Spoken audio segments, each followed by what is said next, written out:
Hello दोस्तों, स्वागत है आप सभी का फिर से एक बार ओपन लैब स्टडी में। तो दोस्तों सभी के लिए यहाँ पे मैं बता दूं कि ये प्रैक्टिस सेट आपके लिए 14 मार्च 2021 के बेस पे आधारित है और ऐसा प्रश्न आपके लिए मैंने बनाया है जो कि आपके एग्जाम प्रीव्यू से बेस्ड रहने वाला है। कैसे? तो भाई इस बार जो 14 तारीख को जो प्रैक्टिस सेट आप लोगों के लिए मैं दे रहा था, और मैं बता दूं कि एग्जाम हॉल में जो क्वेश्चन पूछे उसी के रिगार्डिंग फिर से 21 को एग्जाम होने वाला है। और 21 का जो एग्ज़ाम होने वाला है ना, उसी के आधार पे ही क्वेश्चन पूछेगा। ऐसा नहीं है कि आप लोगों के लिए बिल्कुल ईजी वे क्वेश्चन दे दिया जाएगा और आप ईजी वे करके चले आइएगा, ऐसा कुछ नहीं होगा मेरे भाई। आपको भी उसी प्रकार से उसी हद से गुजरना होगा जैसे 14 वाले एग्जामों के साथ हुआ है, ठीक है। तो यहाँ पे सारे प्रश्नों का मिश्रण मैं यहाँ पे लेकर आ गया हूँ। आपको मैं उस टॉपिक से रूबरू कराना चाहता हूँ जो टॉपिक से क्वेश्चन पूछे जा सकते हैं। तो आपको वीडियो में लास्ट तक बने रहना है और वीडियो के जितने भी क्वेश्चंस आएंगे उसको जो टॉपिक आएगा उस टॉपिक को आपको फॉलो करना है, उसी प्रकार से क्वेश्चन पूछे जाएंगे। ऐसे आपको अनुभव करते हुए इस क्वेश्चंस को लगाते चलना है ताकि आपको इसी वीडियो में सारा कुछ याद हो जाए, ठीक है। वीडियो को लाइक और शेयर नहीं किया तो कर दीजिएगा, और चैनल पर नए हैं तो चैनल को सब्सक्राइब भी कर लीजिएगा ताकि ऐसे ही क्लास का नोटिफिकेशन और वीडियो आपको मिलता रहे। मेरा पहला इंग्लिश का क्वेश्चन आप सभी के बोर्ड पर लग चुका है। क्वेश्चन को देखिएगा, choose the correctly spelled word from the given option. आपको इस प्रकार से ऑप्शन देखने को मिलेगा जो कि सही ऑप्शन चूजने के लिए बोला जा रहा है। तो आपका यहाँ पे फेनोमेनन आपका बिल्कुल सही हो जाएगा जो कि सही स्पेलिंग के रूप में होता है। नेक्स्ट है चूज द करेक्ट सफिक्स। मैंने आपको हमेशा बताया परफिक्स माने होता है क्या उपसर्ग, और सफिक्स माने होता है क्या प्रत्यय, ठीक है, जो कि हिंदी में करते हैं। और यहाँ पे आपका आंसर वही पूछा गया, वैल्यू के आगे क्या लगेगा ताकि इसका पूर्ण रूप बन जाए और इसका वैल्यूएबल भी आपका सही हो जाता है, तो वैल्यूएबल ही आपका इसका आंसर हो जाता है, ठीक है। अगला प्रश्न देखते हैं। यहाँ पे अगला प्रश्न आप सभी के बोर्ड पे लग चुका है। क्वेश्चन को देखिए कि choose the correct passive from the sentence given blue हमारा सही हो जाता है। तो सी गिव मी ए गिफ्ट, इसका सही क्या हो जाएगा? इसका पैसिव बनाना है ना, बहुत ही अच्छा क्वेश्चन है आपके लिए। पैसिव एक्टिव से पैसिव क्वेश्चन पूछ सकता है। तो I was given a gift by her हो जाएगा हमारा, ए नंबर ऑप्शन सही हो जाएंगे, ठीक है। अगला प्रश्न देख लीजिए। यहाँ पे अगला प्रश्न लगा कि ट्रांसलेशन करना है। उसने मुझे सोया हुआ पाया, उसने मुझे सोया हुआ पाया, तो इसका आंसर हो जाता है he found me sleeping. He found me sleeping, ठीक है। नेक्स्ट क्वेश्चन है कि फाइंड द एरर, यानी कि इसमें गलत गड़बड़ी निकालना है। तो I want to join in the institute, क्या इसमें गलत लिखा हुआ है उसको चूज करना है। देन आपके लिए क्वेश्चन यही लग गया कि ज्वाइन इन होना चाहिए, क्या होना चाहिए? ज्वाइन इन होना चाहिए, ठीक है। और ये आपका बिल्कुल सही हो जाता है और आपसे पूछा भी गया है इसी प्रकार से प्रश्न।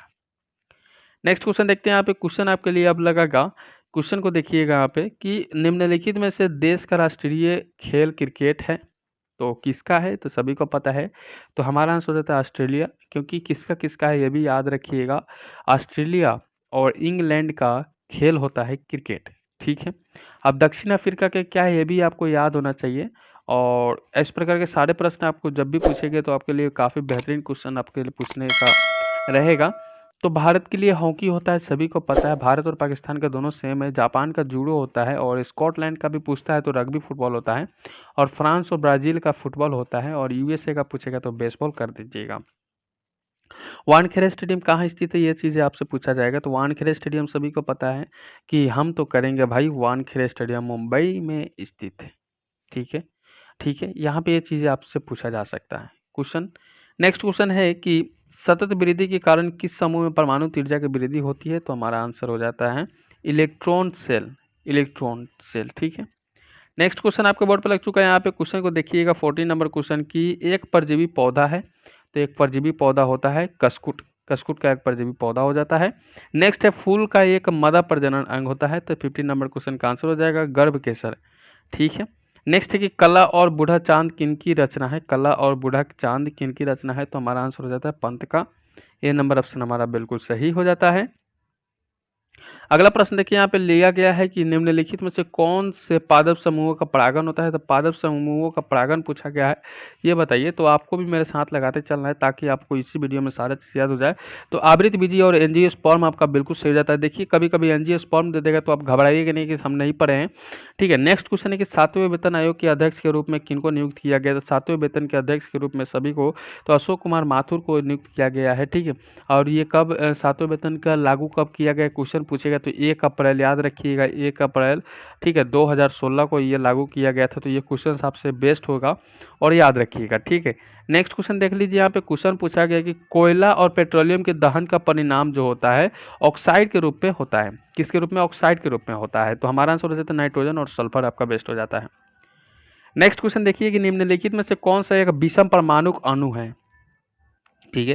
निम्नलिखित में से कौन एक विषम परमाणु अणु है? तो 70 नंबर क्वेश्चन का आंसर हो जाता है सभी के लिए कि P4 हो जाता है। बी नंबर ऑप्शन सही हो जाते हैं। नेक्स्ट क्वेश्चन देखिए कि एक विशेष घर में 5 दिनों में 100 इकाइयों की खपत है, तो यदि ऊर्जा को जूल्स में परिवर्तित किया जाए तो यह कितनी होगी? तो 71 नंबर क्वेश्चन का आंसर हो जाता है 3.6 × 10⁸ जूल हो जाते हैं। डी नंबर ऑप्शन सही हो जाएंगे। अगला प्रश्न देख लीजिए, यहाँ पे क्वेश्चन आपके बोर्ड पर लग चुका है कि 1 नैनोमीटर बराबर कितना होता है। तो क्वेश्चन बहुत ही बड़ा हो जाता है। 1 नैनोमीटर भी पूछ सकता है, 1 फर्मी मीटर भी पूछ सकता है, या 1 माइक्रोमीटर भी पूछ सकता है। तो हमारा आंसर हो जाता है 1/10⁹ मीटर हो जाता है, 1 नैनोमीटर बराबर हो जाता है। देन आपका सी नंबर ऑप्शन सही हो जाएगा। नेक्स्ट देख लीजिए, क्लाउडेड लेपर्ड नेशनल पार्क स्थित है, कहाँ पे स्थित है? तो इस प्रकार से क्वेश्चंस अदर भी पूछ सकते हैं, तो आपको याद होनी चाहिए सारे प्रकार के। त्रिपुरा हो जाएगा जो कि क्लाउडेड लेपर्ड नेशनल पार्क होते हैं। क्वेश्चन दुधवा राष्ट्रीय नेशनल पार्क पूछता है, तो उत्तर प्रदेश। कुंभलगढ़ अभ्यारण्य राजस्थान, चिल्का अभ्यारण्य उड़ीसा और डम्फा अभ्यारण्य जो होता है मिजोरम होता है, ठीक है। इतनी सारी यहाँ से क्वेश्चन आपसे ज़्यादा बेस्ट बनेगा। नेक्स्ट क्वेश्चन है कि ध्वनि के संचरण के दौरान माध्यम में कणों की उच्च घनत्व के क्षेत्र में क्या कहलाता है? तो हमारा आंसर हो जाता है यहाँ पे संपीड़न कहलाता है। क्या कहलाता है? संपीड़न कहलाता है। इसका एक फार्मूला होता है जो कि हमेशा बहुत ही ज़्यादा पूछ देता है, ये चीज़ याद रखिएगा। तो VS बराबर √E/D √, ठीक है, यहाँ पे YP/D हो जाएगा। सॉरी, यहाँ पे आपको गामा हो जाएगा, ठीक है। ये फार्मूला आप याद रखिएगा, यहाँ से क्वेश्चन बनते हैं और हमेशा पूछे जाते हैं। नेक्स्ट क्वेश्चन आपके बोर्ड पर लग चुका है कि 2 या 2 से अधिक सेलों के संयोजन को क्या कहते हैं? 2 या 2 से अधिक संयोजन को क्या कहते हैं? तो बैटरी कहा जाता है, ठीक है। नेक्स्ट क्वेश्चन है कि संख्यावाचक विशेषण को क्या कहते हैं? तो आपके लिए हिंदी का क्वेश्चन आपसे पूछा जा सकता है। 100 होता है। संख्यावाचक विशेषण को क्या कहते हैं? 100 कहते हैं, 100 कहते हैं ना, तो संख्या हो गया ना, 190, 98, ये सारे आपको क्या हो गया? संख्या हो गया, ठीक है। तो आपके लिए यहाँ पे अगला प्रश्न आपके बोर्ड पर लग चुका है, दही है क्या हो जाता है? क्वेश्चन आपसे पूछ सकता है दही है किस प्रकार से। तो ध्यान रखिएगा, क्वेश्चन सारे प्रकार के इंपॉर्टेंट है। खट्टा होता है, दही क्या होता है मेरे भाई? खट्टा होता है। गगन कौन सा लिंग है? क्वेश्चन इस तरह से भी बन सकते हैं, तो आपके लिए बेस्ट होगा पुल्लिंग लिंग होते हैं, ठीक है। नेक्स्ट, नवरत्न में कौन सा समास होता है? तो 79 नंबर प्रश्न का आंसर कीजिएगा। नवरत्न में आपको द्विगुणी समास होते हैं। अकल चकराना मुहावरे का अर्थ क्या होता है? अकल चकराने मुहावरे का अर्थ होता है सभी के लिए कुछ समझ में न आना। कुछ समझ में न आना अकल चकराने का अर्थ होता है। नेक्स्ट क्वेश्चन आपके बोर्ड पर लग चुका है यहाँ पे कि श्वसनी, याद रखिए, उत्सर्जक और परिसंचरण वाले अंगों से रहित होता है। 81 नंबर प्रश्न का आंसर कीजिएगा स्पंज, ठीक है, स्पंज हो जाएगा। नेक्स्ट क्वेश्चन है, अम्ल में वृद्धि होने के कारण मांसपेशियों में ऐंठन आ जाती है। क्या होती है? मांसपेशियों में ऐंठन आ जाती है, तो वो लैक्टिक अम्ल के कारण से ऐंठन आ जाती है। सही है, बहुत ही सुंदर। नेक्स्ट क्वेश्चन देखिए, यहाँ पे अगला प्रश्न आपके बोर्ड पे लग चुका है। यहाँ पे क्वेश्चन को देखिएगा, सारे क्वेश्चन मैंने उसी लेवल से उठाए हैं जो कि 14 तारीख के एग्जामों को लिया गया है, क्योंकि 14 तारीख की ऐसा क्वेश्चन पूछ दिया गया था कि सारे उससे अनभिज्ञ थे मेरे भाई। अगला प्रश्न है कि सोडियम को आमतौर पर निम्नलिखित में से किस पदार्थ के नीचे रखा जाता है? तो 83 नंबर प्रश्न का आंसर कीजिएगा केरोसिन और मिट्टी का तेल। नेक्स्ट है कि पुष्प का जो भाग परागन पैदा करता है निम्नलिखित में से कौन सा होता है? तो परागन जो पैदा करता है उसका आंसर हो जाता है परागकोश। नेक्स्ट, AB रुधिर वर्ग वाले किसी व्यक्ति को निम्नलिखित में से किस रुधिर वर्ग के व्यक्ति का रक्त दिया जा सकता है? तो हमारा आंसर हो जाता है कोई भी रुधिर वर्ग को दिया जा सकता है AB वाले, यानी कि AB वाले रुधिर जो होते हैं ना, AB वाले की AB वाले ही लेते हैं। अब यहाँ पे ध्यान रखिए, O जो होते हैं ना, O को छोड़कर दिया जा सकता है, O को छोड़कर दिया जा सकता है, ये चीज आपको याद रखना है। नेक्स्ट क्वेश्चन देखिए, यहाँ पे अगला प्रश्न आपके बोर्ड पे लग चुका है कि रक्त में पाई जाने वाली धातु है। रक्त में पाई जाने वाली धातु क्या होता है? तो लोहा होता है।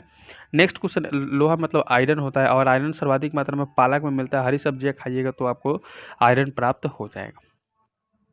नेक्स्ट है, चिकन पॉक्स निम्नलिखित में से किससे संबंधित? चिकन पॉक्स निम्नलिखित में से आपको विषाणु वायरस से संबंध रखता है। नेक्स्ट क्वेश्चन है हमारा, निम्नलिखित में से कौन से मामले उच्च न्यायालय तथा उच्चतम न्यायालय की अधिकारिता में आते हैं?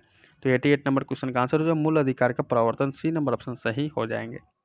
याद रखिएगा, नेक्स्ट क्वेश्चन आपसे पूछा जा सकता है इस प्रकार से भी कि मौलिक अधिकारों को लागू करने के लिए निम्नोक्त में से किसी न्यायालय के द्वारा जारी किया जा सकता है क्या? तो 89 नंबर प्रश्न का आंसर कीजिएगा, परमादेश रिट जारी करा जा सकता है। परमादेश रिट जारी करा जा सकता है। नेक्स्ट है कि संविधान का कौन सा अंश भारत के नागरिकों को आर्थिक न्याय प्रदान करने का संकेत करता है, आर्थिक न्याय प्रदान करने का देता है? तो राज्य की नीति निर्देशकता तो हमारा बिल्कुल सही हो जाता है। नेक्स्ट क्वेश्चन आपको बोर्ड पर लग चुका है। यहाँ पे क्वेश्चन को देखिएगा, यहाँ पे 91 नंबर क्वेश्चन को देखिएगा। यहाँ पे क्वेश्चन कर रहा है कि भारतीय संसद के कितने सदन होते हैं?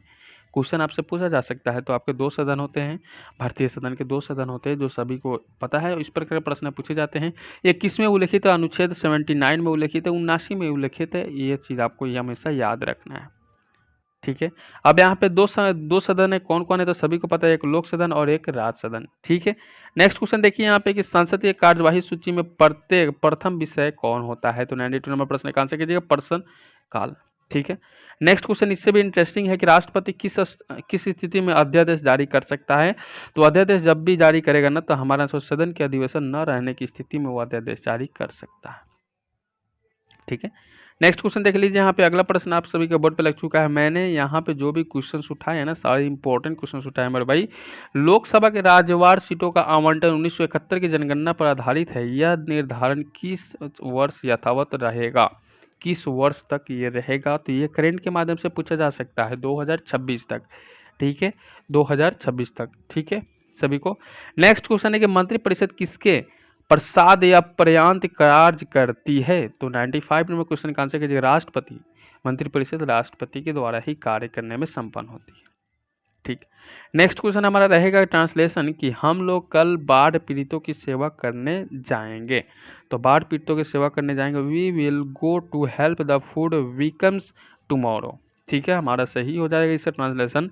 नेक्स्ट क्वेश्चन देखिए, यहाँ पे अगला प्रश्न है कि choose the correct alternative and fill the blank, यानी कि I can not conceive of dot स्थान पे एक्सेप्टिंग द पोस्ट, तो इस बीच में क्या डलाएगा जो कि हमारा वर्ड एकदम से करेक्टली कर देगा? तो हिज डाल दीजिएगा तो काम बन जाएगा आपका V4 लगा के। नेक्स्ट हमारा रहेगा आप सभी के बोर्ड पे यहाँ पे कि वी विल ओ क्या हो जाएगा? इसके अंदर मीनिंग आपको सही आइटम्स चूज करना है। तो 99 नंबर क्वेश्चन का आंसर कीजिएगा, good times and bad times, ठीक है। अगला प्रश्न आप सभी के बोर्ड पे लग चुका है यहाँ पे कि choose the correct word the can, याद रखिए replace the word group providing replay भी क्या हो जाएगा आंसर? तो हमारा आंसर हो जाता है रिप्रीव हो जाएगा, रिप्रीव हमारा बी नंबर ऑप्शन सही हो जाता है। तो इस तरह से हमने सारे लेवल के क्वेश्चंस को करा है। आज आपके लिए लास्ट डेट है, कल आप लोगों का एग्जाम है। OMR कैसे भरना है इसके लिए मैंने वीडियो बना दिया है, तो आप लोग बिंदास देख सकते हैं और अपना कन्फ्यूजन दूर कर सकते हैं। जो 14 तारीख वाले स्टूडेंट ने गलती की है, तो उम्मीद है कि आप लोग गलती ना करेंगे। अगर मन में कोई सवाल हो तो कमेंट सेक्शन में कमेंट कर सकते हैं। चैनल पर नए तो चैनल को सब्सक्राइब कर सकते हैं। ऐसे ही क्लास को देखने के लिए बेल आइकन को प्रेस कर सकते हैं। अपने दोस्तों की हेल्प के लिए इस वीडियो को अपने दोस्तों तक जरूर शेयर कीजिएगा। धन्यवाद सभी का।